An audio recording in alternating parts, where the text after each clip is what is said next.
එදිනෙදා ජීවිතයේදී අපේ රටේ වගේම ලෝකේ බහුතරයක් මිනිස්සු කෑම පාවිච්චි කරන්නේ ගෑස් කුකර්ස්.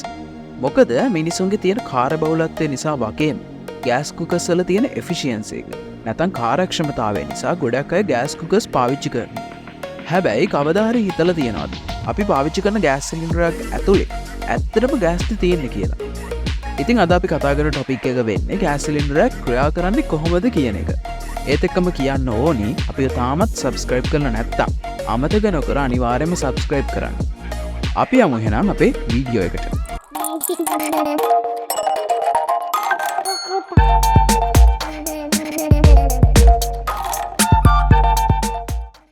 ඕනම දෙයක් ගැන හරි අවබෝධයක් ගන්න ඕනි නම් අපිට ඒ වටේ තියෙන දේවල් ගැන දැනගෙන ඉන්න වෙනවනේ.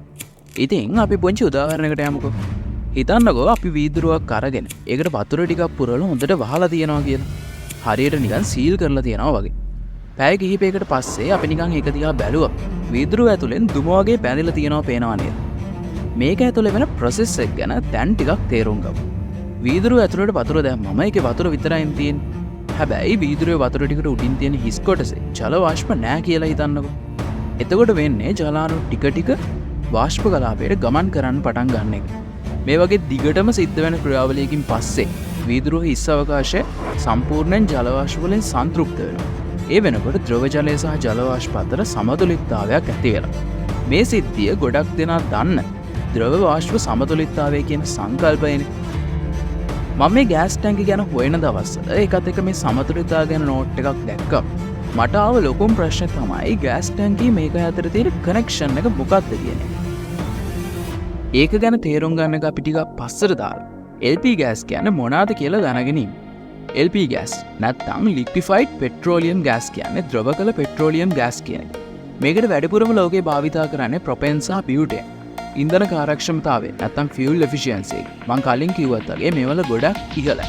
මේ වායුන් දෙකෙන් ප්‍රොපේන් වල තාපාංකය සෙල්සියස් ඍණ 42ක් වගේම බියුටේන් වල තාපාංකය සෙල්සියස් ඍණ 2ක් වගේ අගයක්. ඒකෙන්ම පැහැදිලි ඇති කාමර උෂ්ණත්වයේදී සහ සාමාන්‍ය වායුගෝල පීඩනයේ අනිවාර්යෙන් ප්‍රොපේන් සහ බියුටේන් වායු විදියට තමයි තියෙන්නේ. අධික සීතල තියෙන රටවල් වල වුණත් මේ LP ගෑස් පාවිච්චි කරන්න පුළුවන් කියන එක මේකෙන් පැහැදිලි වෙනවා.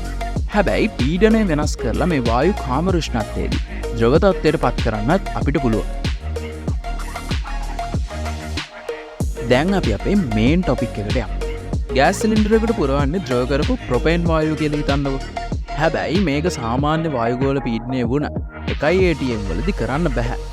මේ හින්දා ගෑස් ටැංකිය ඇතුලේ පීඩනය වැඩි කරලා ද්‍රව ප්‍රොපේන් විදියට මේව පුරවන එක තමයි ඇත්තටම කරන්නේ. හොව් පොඩ්ඩකින්. එතකොට අපි කුකර්ස් වල හීටර්ස් වල වගේ දහනය කරන්නේ වායුවක්. ද්‍රව කොහොමද එක සැරේට වායුව වෙන්නේ? මේකට උත්තරේ තමයි අපි මුලින්ම කිව්වේ. ඕනම ද්‍රවයක් තම වාෂ්පයේ සමග සමතුලිතතාවයක් පවත්වා ගන්නවානේ. ඉතින් මේ ප්‍රොපේන් වායුවත් එහෙමයි.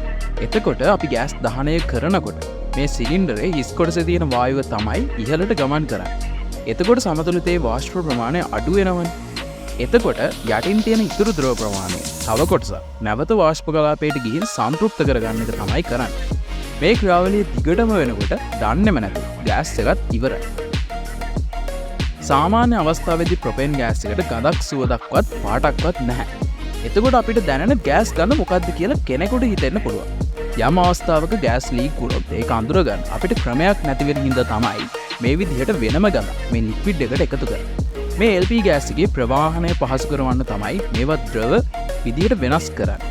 නැත්නම් ලොකු බවුසර් එකක් ඇතුලේ ගෙනියන්න වෙන්නේ ගෑස් විදිහට කිලෝ 2.5ක් වගේ පොඩි ප්‍රමාණයක්.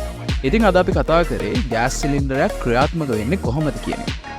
ආයෙත් මේ වගේ අලුත් වීඩියෝ එකකින් හම්බෙනකම් අදට සමුගන්න.